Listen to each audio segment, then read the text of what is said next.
నమస్తే ఫ్రెండ్స్, నేను మీ Sravani Harsha. Welcome back to our channel. ఇవాళ మన కథ కుక్క కాటుకి చెప్పు దెబ్బ. కథని చివరి వరకు వినండి. నచ్చితే గనక ఖచ్చితంగా తప్పకుండా ఒక్క లైక్ చేయండి. ఈ కథ పైన మీ విలువైన స్పందనని కామెంట్ రూపంలో మాకు తెలియజేయండి. కొత్తవారు ఎవరైనా చూస్తున్నట్లయితే మన ఛానల్ని సబ్స్క్రైబ్ చేసుకోండి. అమ్మా, ఏం ఆలోచిస్తున్నావు? ఇప్పుడు టికెట్ కూడా బుక్ అయిపోయింది, ఒప్పుకో అమ్మా అని చెబుతూ రూప 15 ఏళ్ల కొడుకు కన్ఫామ్ అయిన టిక్కెట్ని ఫోన్లో తన తల్లికి చూపిస్తున్నాడు. రూప ఏమీ మాట్లాడకముందే తన 13 ఏళ్ల కూతురు ప్రియ తన అన్నయ్య వైపు చూస్తూ, నిజమా అన్నయ్య, టికెట్ బుక్ అయిపోయిందా? ఇప్పుడు అమ్మ నాన్నని కలవకుండా ఎవ్వరూ ఆపలేరు అంది. వెంటనే రూప పిల్లలిద్దరినీ చూస్తూ, మీరిద్దరూ ఏం మాట్లాడుతున్నారు? ఇంత మొండిగా ఎందుకు చేస్తున్నారు అనగానే, అమ్మా, మీ 20వ పెళ్లి రోజుకి నాన్న నిన్ను సడన్ గా అక్కడ చూసి చాలా హ్యాపీగా ఫీల్ అవుతాడు. నాన్నకు మేము ఇవ్వబోయే సర్ప్రైజ్ గిఫ్ట్ చాలా నచ్చుతుంది. చాలా సినిమాల్లో చూపించినట్టు చాలా రొమాంటిక్ గా ఉంటుంది. నాన్న తలుపు తీయగానే నువ్వు ఎదురుగా నిలబడి సర్ప్రైజ్ అంటావు. నాన్న నిన్ను చూడగానే సర్ప్రైజ్ అయిపోయి సినిమా డైలాగులు చెప్తాడు. పిల్లల మాటలు విని రూప, మీకు కొంచెం కూడా సిగ్గులేదు, మీరిద్దరూ ఎందుకు ఇలా మాట్లాడుతున్నారు అనగానే, ఇందులో సిగ్గుపడాల్సిందేముందమ్మా, ప్రతి చోట జరిగేది ఇదే కదా అన్నారు పిల్లలిద్దరూ. రూప పాత జ్ఞాపకాలు నెమరవేసుకుంటూ, మా కాలంలో ప్రేమ కళ్ళతో మాత్రమే వ్యక్తపరిచేవాళ్ళు, ఇప్పుడు ఈ పిల్లలు సర్ప్రైజు అది ఇది అంటున్నారు అనుకుంటూ తన ఎమోషన్స్ అన్నీ కంట్రోల్ చేసుకొని టాపిక్ మార్చి, మీ నాన్నమ్మ తాతయ్యల ఆరోగ్యం అంత బాగుండడం లేదని మీకు తెలిసిన విషయమే కదా, మిమ్మల్ని ఇద్దరిని మీ నాన్నమ్మ తాతయ్యని వదిలేసి నేను ఎలా వెళ్ళగలను అంది రూప. వెంటనే తన కొడుకు చరణ్, అమ్మా, నువ్వు సంవత్సరాల తరబడి నాన్నకు దూరంగా ఇక్కడే ఉంటున్నావు కదా, ఒక్క నెల రోజులు నాన్నతో హాయిగా సంతోషంగా కలిసి ఉండాలని మేము ప్లాన్ చేసాం. ఈ నెల రోజులు నాన్న నువ్వు చాలా సంతోషంగా గడపాలని మేము కోరుకుంటున్నాం. పిల్లలు, కుటుంబం, ఈ బాధ్యతలన్నీ పక్కన పెట్టేసి మీరిద్దరూ ఒకరితో ఒకరు టైం స్పెండ్ చేయండి అని చెప్పాడు చరణ్. అప్పుడు చాలా రోజుల నుంచి రూపని పిల్లల్ని గమనిస్తూ ఉన్న రూప అత్తగారు రూపతో, నువ్వు ఇక్కడ విషయాలు ఏవి ఆలోచించకుండా ప్రశాంతంగా వెళ్ళిరా రూప, పిల్లల్ని ఇంటిని నేను చూసుకుంటాను అంటూ రూపకి భరోసా ఇచ్చారు. వెంటనే చరణ్, అమ్మా, నీ ట్రైను 2 రోజుల్లో ఉంది, రెడీగా ఉండు అని చెప్పగానే అందరి మాటలు విన్న రూప ఆలోచనలన్నీ తన భర్త శేఖర్ మీదకు మళ్ళాయి. రూప వాళ్ళ అత్తగారు శేఖర్కి మోతీచూర్ లడ్డూలంటే చాలా ఇష్టం, తొందరగా రెడీ చెయ్యి అని చెప్పారు. రూప వెళ్ళేటప్పుడు శేఖర్ కోసం తీసుకెళ్లడానికి వంటలు చేయడంలో మునిగిపోయింది. శేఖర్ బెంగళూరులో మంచి ఎంఎన్సి కంపెనీలో ఉద్యోగం చేస్తున్నాడు. అతనికి మంచి ప్యాకేజ్ వస్తుంది. ఊర్లో తన తాతలు కట్టించిన ఇల్లుంది. శేఖర్ తల్లిదండ్రులు, తన పిల్లలు, భార్య ఊర్లోనే నివసిస్తారు. పెళ్ళైన దగ్గర నుంచి అత్తగారిని మామగారిని చూసుకోవడం కోసం, తర్వాత కొన్నాళ్లకే పిల్లలు పుట్టడంతో చరణ్ని ప్రియని చూసుకుంటూ రూప ఊర్లోనే అత్తామామల దగ్గరే ఉండిపోయింది. శేఖర్ అప్పుడప్పుడు 2-3 నెలలకు ఒకసారి వచ్చి 2-3 రోజులుండి వెళ్ళిపోతూ ఉండేవాడు. ఆ వచ్చిన 2-3 రోజుల్లో కూడా ఎప్పుడూ తన తల్లిదండ్రులు, పిల్లలు తన చుట్టూనే ఉండేవారు. ఇన్నేళ్లలోనూ వాళ్ళిద్దరూ ప్రశాంతంగా మనసు పెట్టి మాట్లాడుకున్నదే చాలా అరుదు. ఆ వచ్చిన 2-3 రోజులు శేఖర్కి ఇష్టమైన వంటలు చేయడంలో బిజీగా ఉండేది రూప. శేఖర్ కుటుంబంతో కబుర్లు చెబుతూ బిజీగా ఉండేవాడు. అంతే తప్ప వాళ్ళిద్దరికీ ఒకరితో ఒకరు గడపడానికి టైమే ఉండేది కాదు. పెళ్ళైన వెంటనే తల్లిదండ్రులు బాగోగులు చూసుకోవడం కోసం రూపాని శేఖర్ సిటీకి తీసుకెళ్లలేకపోయాడు. తర్వాత మెల్లమెల్లగా పిల్లలు పుట్టేశారు. మెల్లమెల్లగా రూప ప్రపంచం అత్తామామల చుట్టూ, పిల్లల చుట్టూ తిరగడం మొదలైంది. ఇన్ని రోజుల తర్వాత భర్తతో 1 నెల ఏకాంతంగా గడపబోతుంది అని రూపకి చాలా సంతోషంగా అనిపించింది. రూప మనస్ఫూర్తిగా శేఖర్ని కలవడానికి సిద్ధమైంది. చరణ్ తన తల్లిని ట్రైన్ ఎక్కించాడు. చిన్న పిల్లలకి చెబుతున్నట్టుగా దారిలో ఏమేం స్టేషన్స్ వస్తాయో, ఎక్కడెక్కడ ట్రైన్ ఆగుతుందో, తను ఎక్కడ దిగాలో, దిగిన తర్వాత ఎలా వెళ్లాలో ఇవన్నీ చెప్తున్నాడు. తల్లిని ఇంత దూరం ఎప్పుడూ పంపించలేదు, అది కూడా ఒంటరిగా. ఇప్పుడు చరణ్ మనసంతా భయంతో నిండిపోయింది. వెంటనే రూప, చరణ్, నేనేం చిన్నపిల్లని కాదు, నేనక్కడ దిగగానే నీకు ఫోన్ చేస్తాను. నువ్వు నా ఫోన్కి అడ్రస్ పంపించావు కదా, నేను జాగ్రత్తగానే వెళతాను. నువ్వు నా గురించి కంగారు పడొద్దు అని చెప్పింది రూప. మెల్లగా రైలు బయలుదేరింది. రైలు కిటికీలోంచి తగులుతున్న చల్లగాలితో పాటు రూప కూడా గత జ్ఞాపకాల్లోకి వెళ్ళిపోయింది. ఎన్ని సంవత్సరాల తరువాత శేఖర్తో కలిసి 1 నెల రోజులు సంతోషంగా గడపబోతున్నాను అన్న ఆలోచన రూపని ఉక్కిరిబిక్కిరి చేసేస్తుంది. వాచ్లో టైం చూసుకుంటూ ఈ పాటికైన ఆఫీస్ నుంచి ఇంటికి వచ్చేసుంటారు. రేపు ఉదయం శేఖర్ ఆఫీస్కు వెళ్లకముందే నేను ఆయనకు సర్ప్రైజ్ ఇవ్వబోతున్నాను అని ఆలోచించుకుంటూ ఉంది రూప. ఉదయం 6 స్టేషన్లో ట్రైన్ ఆగింది. వెంటనే రూప ట్రైన్ దిగి ఆటో అతనికి అడ్రస్ చూపించి ఆటో ఎక్కి చరణ్ తనకి పంపించిన అడ్రస్కి బయలుదేరింది. దారిలోనే చరణ్ రూపాకి ఫోన్ చేశాడు. వెంటనే రూప, చరణ్, నువ్వు కంగారు పడాల్సింది ఏమీ లేదు. నేను స్టేషన్లో ఆటో ఎక్కాను. మీ నాన్నగారి దగ్గరకు చేరుకోగానే నేను నీకు ఫోన్ చేస్తాను అంటూ ఫోన్ పెట్టేసింది రూప. కాసేపటికి చరణ్ పంపించిన అడ్రస్కి చేరుకున్న రూప తలుపు దగ్గర నిలబడి తన చీరని తలని ఒక్కసారి సరిచేసుకుని బెల్ కొట్టింది. ఎవ్వరూ తలుపు తీయకపోవటంతో మళ్ళీ 2 సార్లు బెల్ కొట్టింది రూప. కొంతసేపటికి ఒక స్త్రీ తలుపు తెరిచింది. అప్పుడు ఆమె కూడా జుట్టును సరిచేసుకుంటూ రూపని అడిగింది, మీరెవరు, ఎవరిని కలవాలనుకుంటున్నారు అని. వెంటనే రూప ఫోన్లోని అడ్రస్ చూపిస్తూ నేను శేఖర్ గారిని కలవాలనుకుంటున్నాను అని అడిగింది. వెంటనే ఆ అమ్మాయి, అవును, ఇది శేఖర్ ఇల్లే, మీకు ఆయనతో ఏం పని, మీరెవరు అనగానే రూప తనను తాను పరిచయం చేసుకుంది. వెంటనే షీలా కూడా తనను తాను పరిచయం చేసుకుని నేను శేఖర్ భార్యని అని చెప్పింది. ఆ మాటలు వినగానే రూపకి మతిపోయినంత పని అయింది. వెంటనే గదిలోంచి శేఖర్ గొంతు వినిపించింది. షీలా, ఎవరొచ్చారు అని అడగగానే షీలా ఒక్కసారి మీరు బయటకు రండి, మిమ్మల్ని కలవడానికి ఎవరో వచ్చారు అని చెప్పగానే రూప చూపులు లోపలికి వెళ్ళాయి.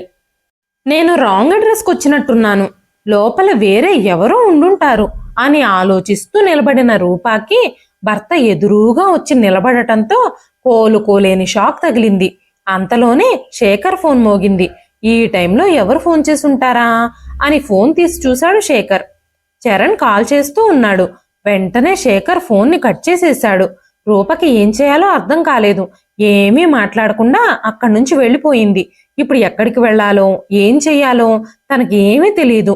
ధారాపాతంగా కారుతున్న కన్నీళ్లని తన పైట కొంగుతో తుడుచుకుంటూ తను అడుగులు ముందుకు వేస్తోంది. కాసేపటి తర్వాత ఎవ్వరూ లేని ఒక నిర్జన ప్రదేశం చూసి ఒక బెంచ్ మీద కూర్చుంది రూప. ప్రశాంతంగా ఊపిరి పీల్చుకొని తనని తాను కంట్రోల్ చేసుకోవడానికి చాలా ప్రయత్నించింది. అంతలోనే చరణ్ నుంచి ఫోన్ వచ్చింది. తన ఫోన్ రింగ్ అవుతూ ఉంది. రూపకి ఏం చెప్పాలో అర్థం కాలేదు. వెంటనే తన కన్నీళ్లు తుడుచుకుని కొంచెం నీళ్లు తాగి ఫోన్ లిఫ్ట్ చేసింది. అమ్మా, ఏమైంది, నువ్వెందుకు ఫోన్ తీయడం లేదు? నువ్వు నా వల్ల చాలా ఇబ్బందులు పడుతున్నావు. నాన్నకి నేను అలాంటి సర్ప్రైజ్ ప్లాన్ చేసి ఉండుండకూడదు. నేను ఇప్పుడే నాన్నతో మాట్లాడాను. నాన్న ఆఫీస్ పని కోసం వేరే ఊరికి వెళ్ళారట. నువ్వు వెంటనే స్టేషన్కి వచ్చేసి ఏదైనా ట్రైన్ దొరుకుతుందేమో చూసి వెంటనే బయలుదేరి వచ్చేయమ్మా.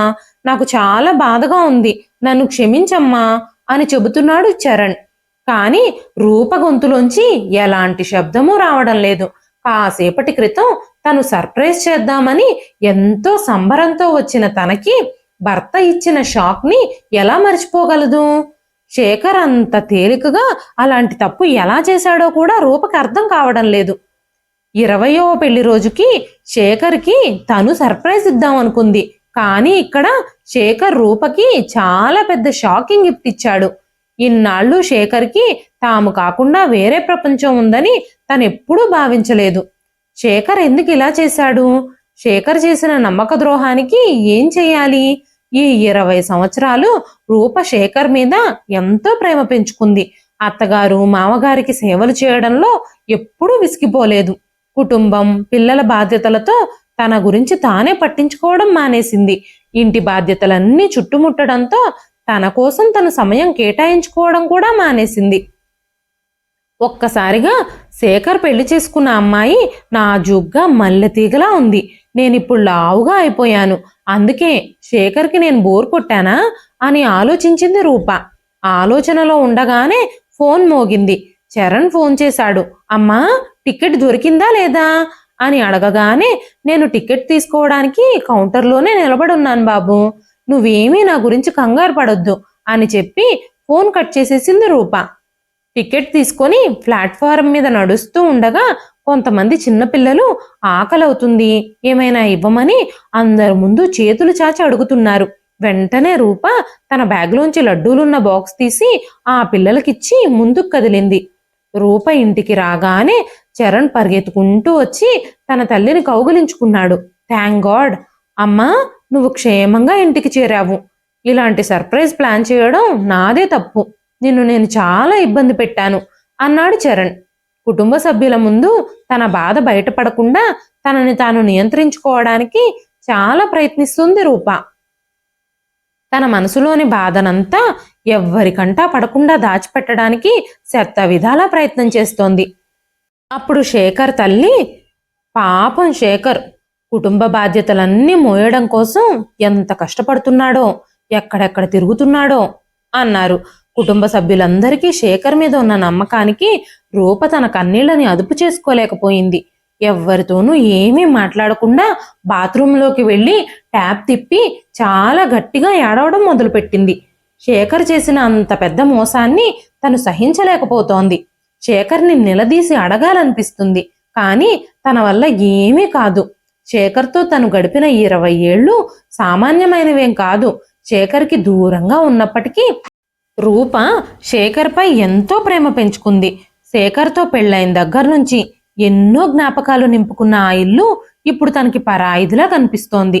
రూప చాలాసేపటి వరకు బాత్రూంలో నుంచి బయటకు రాలేదు. చాలాసేపైనా తల్లి బాత్రూంలోనే ఉండటంతో చరణ్ కంగారు పడిపోయాడు. అమ్మా, నువ్వు బాగానే ఉన్నావు కదా అంటూ అరుస్తున్న చరణ్తో, చాలా చిరాగ్గా ఉందని తలస్నానం చేస్తున్నాను, ప్రశాంతంగా ఊపిరి కూడా పీల్చుకొనివ్వరు నన్ను అని చిరాగ్గా మాట్లాడింది తల్లి. తల్లి ప్రవర్తనకి చరణ్కి కాస్త కలవరం కలిగింది. వెంటనే చరణ్, అమ్మా, నేను నీకోసం కాఫీ తీసుకొస్తాను, నువ్వు కాసేపు కాఫీ తాగి విశ్రాంతి తీసుకుందువు గాని అని చెప్పగానే రూప మౌనంగా నిలబడింది. ఈరోజు తన గుండె మనసు మండిపోతున్నాయి. కళ్ళు మూసుకుని మంచం మీద పడుకుంది. కానీ శేఖర్ ఇంకా షీలా మొహాలే గుర్తుకొచ్చి ఒక్కసారిగా కళ్ళు తెరిచింది. అంతలోనే చరణ్ కాఫీ కప్తో ఎదురుగా నిలబడ్డాడు. అమ్మ దగ్గరకు వచ్చి కూర్చొని కాఫీ ఇచ్చి, అమ్మా, నా వల్లే నువ్వు ఇన్ని కష్టాలు పడాల్సి వచ్చింది అన్నాడు.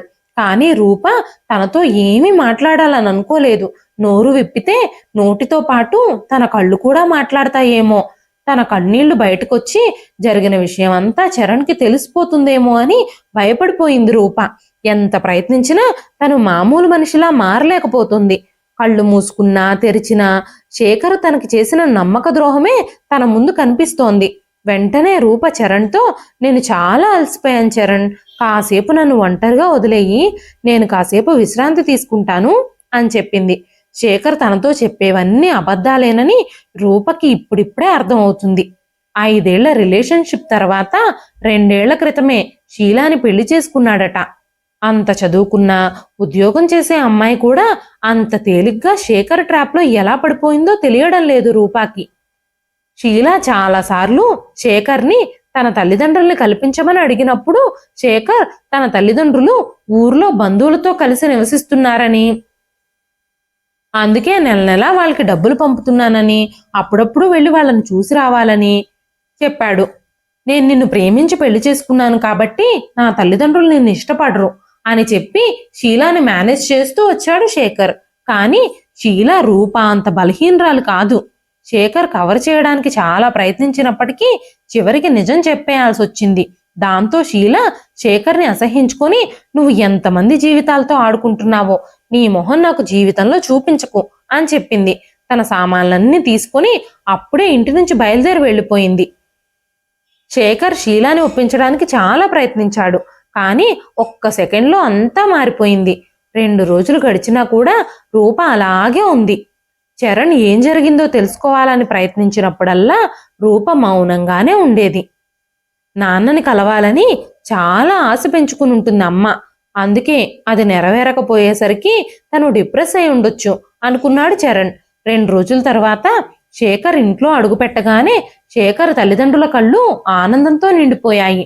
ఇంకా ప్రియా చరణ్లు కూడా నాన్న నాన్న అంటూ శేఖర్ చుట్టే తిరగడం మొదలుపెట్టారు. కాసేపు అందరితో మాట్లాడిన తర్వాత శేఖర్ తన గదిలోకి వెళ్ళిపోయాడు. రూప కళ్ళల్లోకి చూడ్డానికి చాలా ప్రయత్నించాడు, కానీ రూపలో ఎలాంటి ఫీలింగ్స్ లేవు. రూప శేఖర్తో ఒక్క మాట కూడా మాట్లాడలేదు. మధ్యాహ్నం లంచ్లోకి అన్ని పిల్లలకి ఇష్టమైన వంటలే చేసింది. ఆ వంటలన్నీ చూసి అత్తగారు రూపని తిట్టారు. ఇందులో ఏవి శేఖర్కి నచ్చేవి లేవు. చాలా నెలల తర్వాత నా కొడుకు మనల్ని కలవడానికి వచ్చాడు. ఉన్న 4 రోజులైనా నీ భర్తకి ఇష్టమైనవి వండి పెట్టాలి గాని ఇలా చేశావేంటి అంటూ రూపని మందలించింది.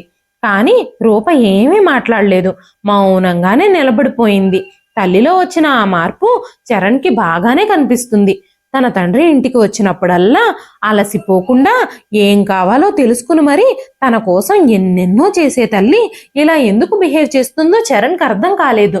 కానీ తన తల్లి ఏం చేసినా దాని వెనుక పెద్ద కారణమే ఉంటుందని చరణ్ నమ్మాడు.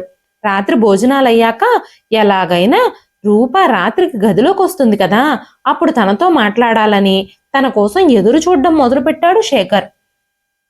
చరణ్ తన గదిలో చదువుకుంటున్నాడు. ప్రియ తన నానమ్మ దగ్గర పడుకుంది. రూప కిచెన్లో అన్ని సర్దుకుంటుంది. కిచెన్లో తన పని మొత్తం పూర్తి చేసుకున్న తర్వాత రూప చరణ్ గదిలోకి వచ్చి, చరణ్ నాకు చాలా తలనొప్పిగా ఉంది, లైట్ ఆఫ్ చేస్తావా, పడుకుంటాను అని చెప్పగానే చరణ్, కానీ అమ్మా నువ్వు ఇక్కడెందుకు పడుకుంటున్నావు, నాన్న రూమ్లో పడుకోవాలి కదా నువ్వు అనగానే రూప ఏమీ మాట్లాడకుండా లైట్ ఆఫ్ చేస్తావా, నాకు తలనొప్పిగా ఉంది, నిద్రొస్తుంది అని చెప్పి మంచం మీద అటు పక్కకు తిరిగి పడుకుంది. చరణ్కి ఏమీ అర్థం కాలేదు. వెంటనే లైట్ ఆఫ్ చేసేశాడు. చరణ్కి తెలుసు తన తల్లి నిద్రపోవడం లేదని. చాలాసేపటి నుంచి రూప కోసం ఎదురు చూస్తున్న శేఖర్ ఇల్లంతా తన కోసం వెతకడం మొదలుపెట్టాడు. కానీ రూపని పిలవడానికి శేఖర్కి ధైర్యం సరిపోలేదు. రూప చాలా ఆలోచిస్తూ ఉంది. ఆమె ఇకపై శేఖర్ పంపించే డబ్బులతో ఆ ఇంట్లో నివసించడానికి ఇష్టపడడం లేదు. చరణ్ ఇంకా ప్రియాల భవిష్యత్తు గురించి రూప చాలా ఆలోచిస్తుంది. అందుకే తొందరపడి ఏ నిర్ణయమూ తీసుకోదలుచుకోలేదు. 21 ఏళ్లుగా తన జీవితం అంతా వంట చేయడం, ఇంటిని, అత్తామామల్ని, పిల్లల్ని చూసుకోవడంలోనే గడిచిపోయింది. ఇప్పుడు తనకి కావాలన్నా ఎవరైనా ఎలా ఉద్యోగం ఇస్తారు? 20 ఏళ్లుగా భర్తపై పెంచుకున్న నమ్మకం ఈ రోజు చేతిలో ఇసుకలా జారిపోయింది. తన మనసులో ఎన్నో ప్రశ్నలు వేధిస్తున్నాయి. తన తల్లి ఏదో ఒక విషయం మీద బాధపడుతుందని చరణ్ అర్థం చేసుకున్నాడు. కానీ తల్లితో ఏమీ మాట్లాడలేకపోయాడు. ఉదయాన్నే అందరికంటే ముందుగానే రూప లేచి కిచెన్లో పనిచేస్తుందని శేఖర్కి తెలుసు. అందుకే ఉదయాన్నే లేచి కిచెన్లోకి వచ్చాడు శేఖర్. చాలాసార్లు రూపని పిలిచాడు, కానీ రూప అసలు శేఖర్ మాటల్నే పట్టించుకోలేదు. తన కోపం చల్లారినప్పుడు నా దగ్గరికి రాక తప్పదు, ఏది ఏమైనా తను నా మీద ఆధారపడి జీవిస్తుంది, నా కాళ్ళ దగ్గరికి రావడం తప్ప దానికి వేరే ఆప్షన్ లేదు అని ఆలోచించిన శేఖర్ 2 రోజుల తర్వాత తిరిగి సిటీకి వెళ్ళిపోయాడు. ఆఫీస్కి వెళ్లిన శేఖర్కి షీలా ఆఫీస్లో ఎంత పెద్ద గొడవ చేస్తుందోనని భయంగా అనిపించింది. వెళ్ళిన దగ్గర నుంచి షీలా కోసం చూడడం మొదలుపెట్టాడు. అవకాశం చూసుకుని షీలా క్యాబిన్కి వెళ్ళాడు. భర్తగా ఆమెపై తనకున్న హక్కుని చూపిస్తూ షీలా అన్నాడు.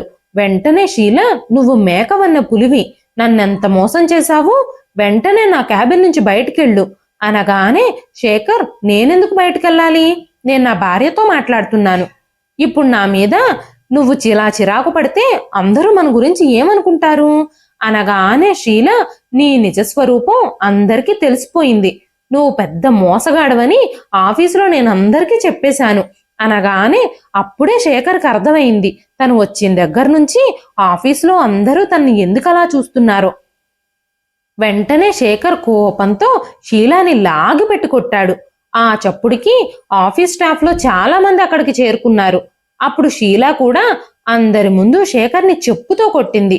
ఎంత ధైర్యం నీకు, నా విషయంలో నువ్వు చేసిన మోసానికి నీ మీద చీటింగ్ కేసు కూడా పెడతాను, నిన్ను ఏం చేస్తానో చూడు అంటూ అక్కడి నుంచి బయటకు వెళ్ళిపోయింది షీలా. మరోవైపు రూప పరిస్థితి కూడా గందరగోళంగా తయారైంది. తల్లి మనసులో ఏముందో తెలుసుకోవాలని చరణ్ కూడా చాలా ప్రయత్నాలు చేస్తున్నాడు. తల్లికి చాలా రోజులుగా నిద్ర లేదని తన కళ్ళు చూస్తేనే తెలుస్తుంది. చరణ్ తన తల్లి దగ్గరకు వెళ్ళి, అమ్మా, నువ్వు ఏదో ఒక విషయం గురించి చాలా బాధపడుతున్నావు, ఆ విషయం ఏంటో నాతో చెప్పు అంటూ అడిగాడు. ఏం లేదు బాబు, నేను బాగానే ఉన్నాను. నాకు నిద్రొస్తుంది, చాలా లేట్ అయిపోయింది, నువ్వు కూడా పడుకో అని రూప చెప్పగానే, అమ్మా, నువ్వు ఎన్నో రోజుల నుంచి నిద్రపోవడం లేదని నాకు తెలుసు. నేను నిన్ను గమనిస్తూనే ఉన్నాను. ఏం జరిగిందో నాకు చెప్పు అని అడిగినప్పుడు రూప తన కన్నీళ్లని ఆపుకోలేకపోయింది. చాలా పెద్ద విషయమే ఏదో జరిగిందని చరణ్కి అర్థమైపోయింది. తన తల్లి బెంగళూరు వెళ్ళి తిరిగొచ్చిన దగ్గర నుంచి ఏదో తేడాగా బిహేవ్ చేస్తుంది. ఎందుకు అనేది మాత్రం చరణ్కి అర్థం కావడం లేదు. రూప ఏడుస్తూ వణుకుతున్న స్వరంతో మీ నాన్న అంటూ ఆగిపోయింది. అమ్మా, నాన్న ఏం చేశారు? నీ పరిస్థితి ఎందుకు ఇలా తయారైంది అంటూ చాలాసేపు చరణ్ తల్లిని ఓదార్చడానికి ప్రయత్నించాడు. చాలాసేపటికి తేరుకున్న రూప, మీ నాన్న మనందరికీ ద్రోహం చేశారు, మనల్ని మోసం చేశారు, మనకి తెలియని వేరే ప్రపంచం ఆయనకుంది అని చెప్పినప్పుడు చరణ్ అస్సలు నమ్మలేకపోయాడు. కానీ అకస్మాత్తుగా చరణ్, అమ్మా, ఇప్పుడు నువ్వేం చేద్దాం అనుకుంటున్నావు? ఇలా ఏడుస్తూనే సర్దుకుపోయి నీ జీవితాన్ని గడిపేయాలనుకుంటున్నావా? ఇప్పుడు నువ్వేం చేద్దాం అనుకుంటున్నావమ్మా? నీకేం కావాలి అని అడిగాడు. వెంటనే రూప, ఇక నేను మీ నాన్నతో కలిసి జీవించాలి అని అనుకోవడం లేదు, కానీ మీ నాయనమ్మ తాతయ్యలతో నాకు చాలా మంచి అనుబంధం ఉంది. వాళ్లతో ఈ నిజం ఎలా చెప్పాలి?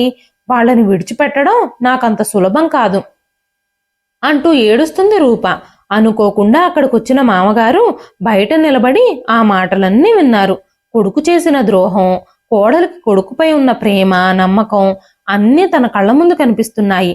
రూప ఏడుస్తూ, నాకిప్పుడేం చేయాలో అర్థం కావడం లేదు, ఏ నిర్ణయం తీసుకోవాలో తెలియడం లేదు అనగానే చరణ్, అమ్మా, నువ్వేం బాధపడకు, ఇక నుంచి అందరి బాధ్యత నేను తీసుకుంటాను, నువ్వేం కంగారు పడకు అన్నాడు. కానీ తను 15 ఏళ్ల వయసులో ఇంటి బాధ్యతలు ఎలా మోయగలడు?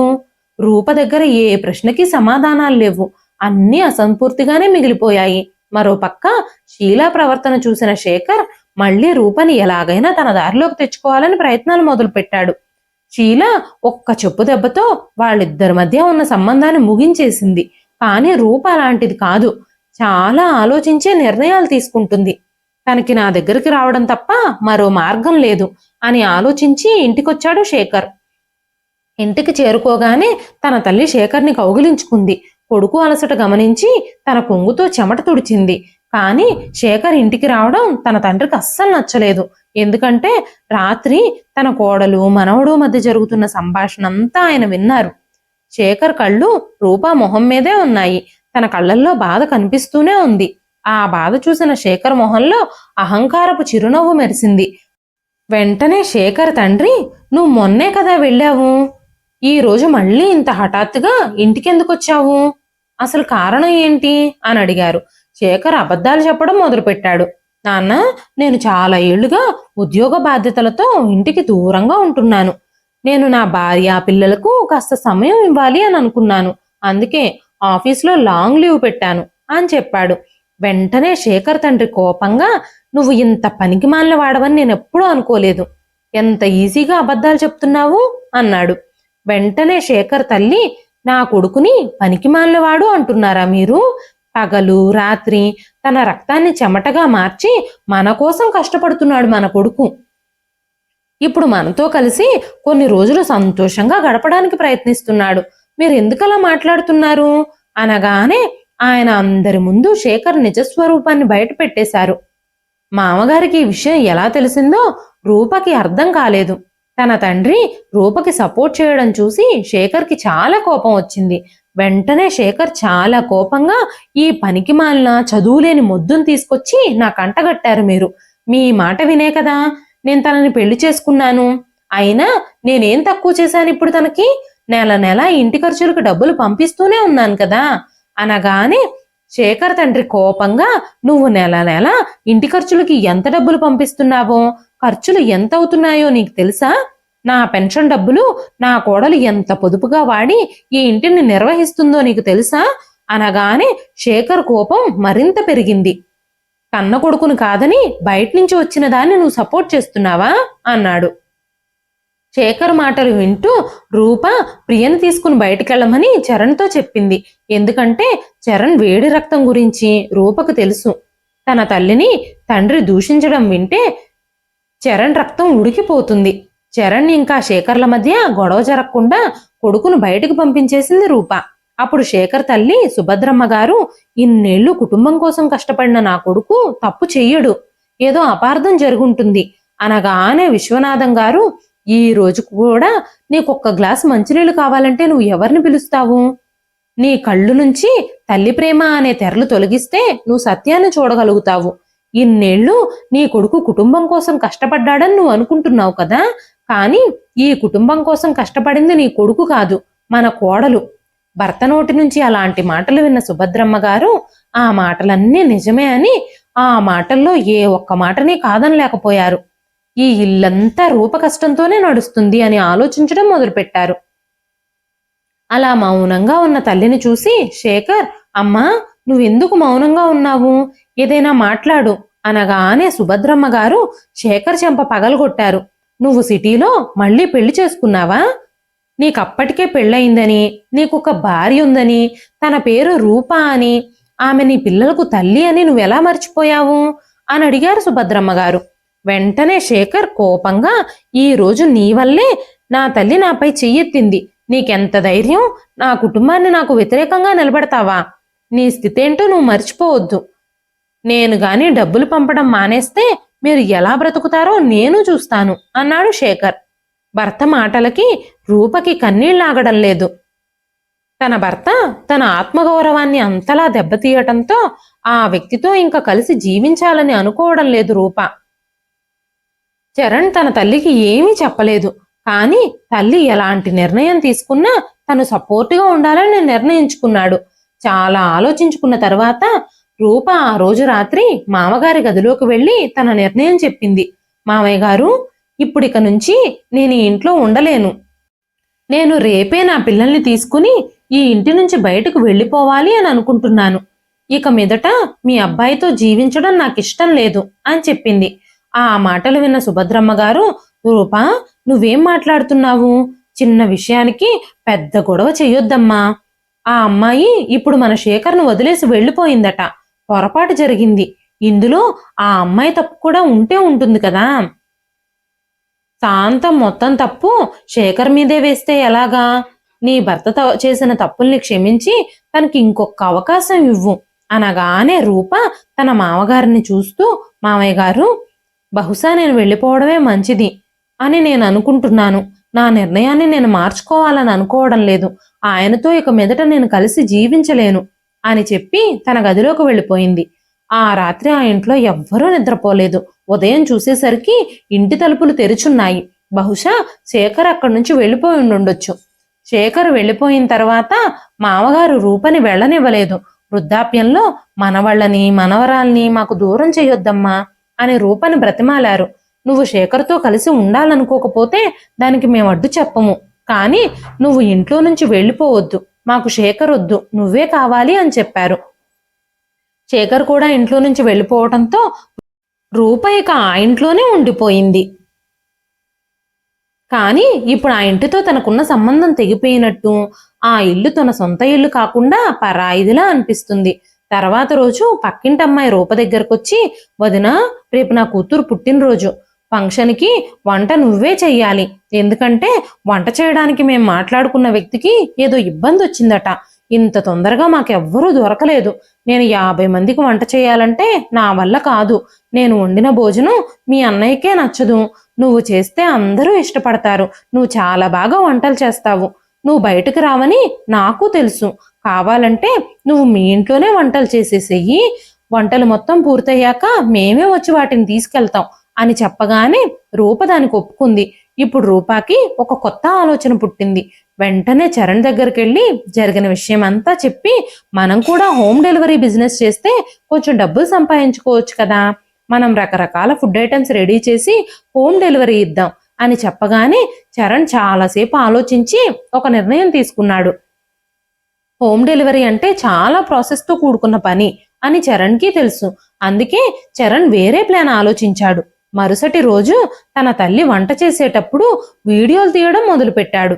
చరణ్ మనసులో ఏముందో రూపకు అర్థం కాలేదు.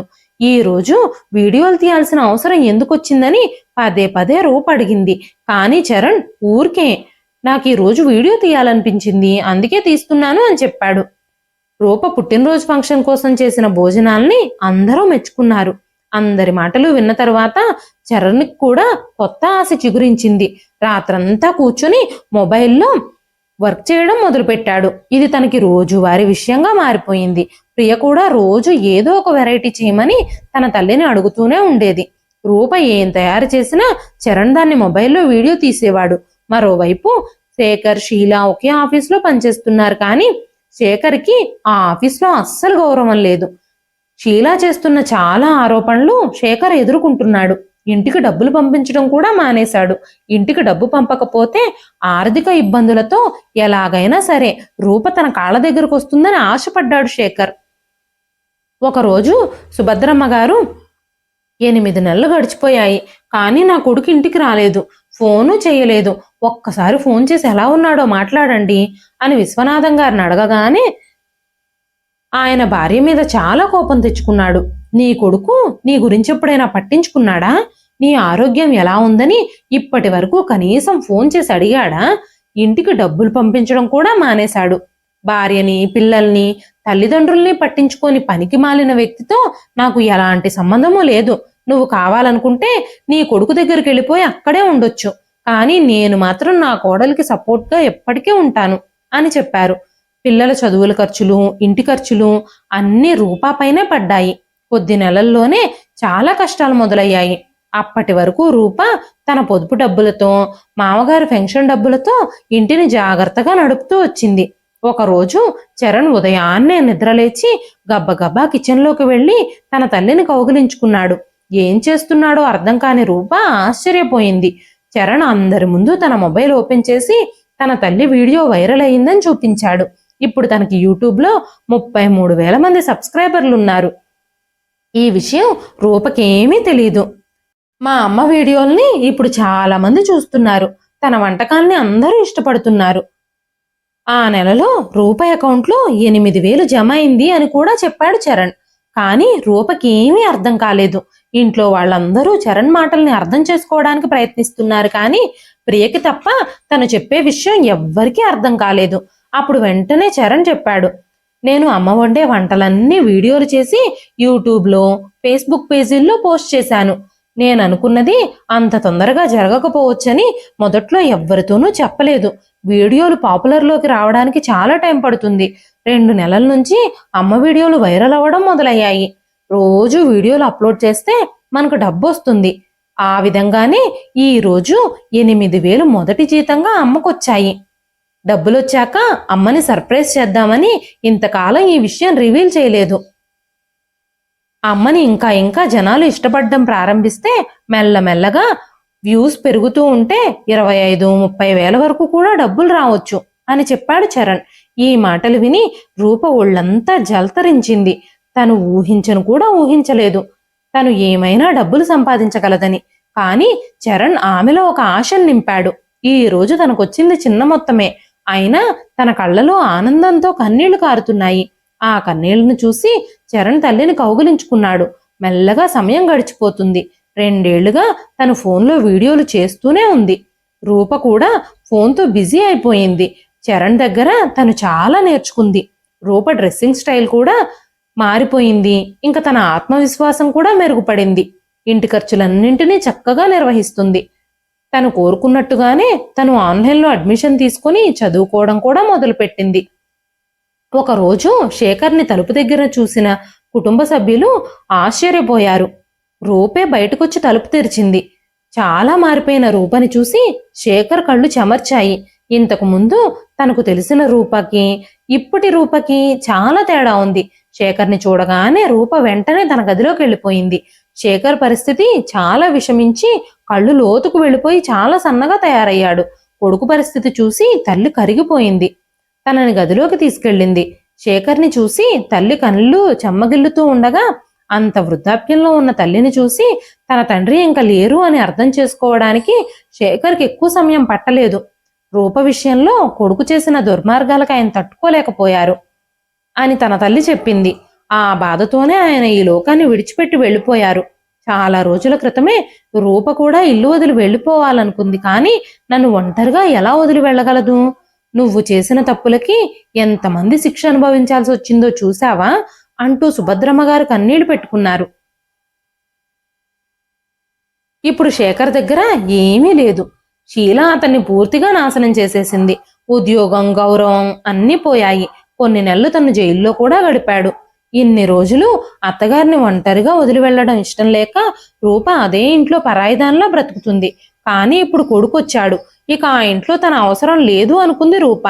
వెంటనే సాయంత్రం చరణ్ ఇంకా ప్రియా కాలేజీల నుంచి వచ్చిన తర్వాత రూప ఇల్లు వదిలి వెళ్ళిపోవాలని నిర్ణయం తీసుకుంది. తన నిర్ణయం విన్న అత్తగారు సుభద్రమ్మ గారు, నువ్వు శేఖర్ని క్షమించలేవని నాకు తెలుసు.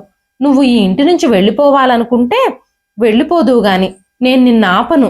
కానీ మీ మామగారి ఆశీర్వాదం మాత్రం నువ్వు తీసుకోవాలి అనగానే అత్తగారు ఏం చెప్పాలనుకుంటున్నారో రూపకు అర్థం కాలేదు.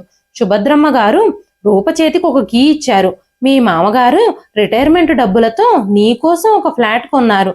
శేఖర్ తిరిగొస్తే నువ్వు ఈ ఇల్లు వదిలి వెళ్ళిపోవాలని అనుకున్నప్పుడు ఆ ఫ్లాట్ నీకు ఇవ్వాలనుకున్నారు అని చెప్పారు సుభద్రమ్మ గారు. సాయంత్రం రూప తన పిల్లలిద్దరినీ తీసుకొని కన్నీళ్లతో అత్తగారికి వీడ్కోలు పలికింది. అప్పుడు సుభద్రమ్మ గారు కూడా తన బ్యాగుతో సిద్ధంగా ఉన్నారు. అమ్మా రూప, నేను నిన్ను వదిలి ఈ మోసగాడితో ఉంటానని ఎలా అనుకున్నావు? నువ్వు ఎక్కడుంటే నేను అక్కడే ఉంటాను. వీడు ఎప్పుడైతే నిన్ను మోసం చేశాడని తెలిసిందో ఆ రోజే నీకు అత్తామామలుగా కాకుండా మేం నీ తల్లిదండ్రులుగా మారాము. నువ్వెక్కడుంటే నేను అక్కడే ఉంటాను అంటూ సుభద్రమ్మ గారు కూడా బ్యాగుతో సహా కోడలి వెంట బయలుదేరారు. శేఖర్ అక్కడే నిలబడి అంతా గమనిస్తూనే ఉన్నాడు. కానీ ఆమెను అడ్డుకునే హక్కు గాని ధైర్యం గాని అతనికి లేవు. ఇదండి ఈ రోజు కథ. ఈ కథ మీకు ఎలా అనిపించింది? ఈ కథ నచ్చితే ఒక లైక్ చేయండి. మరెన్నో ఇలాంటి ఇంట్రెస్టింగ్ కథల కోసం మన ఛానల్ని సబ్స్క్రైబ్ చేసుకోండి. మరొక మంచి కథతో మళ్ళీ కలుస్తానండి.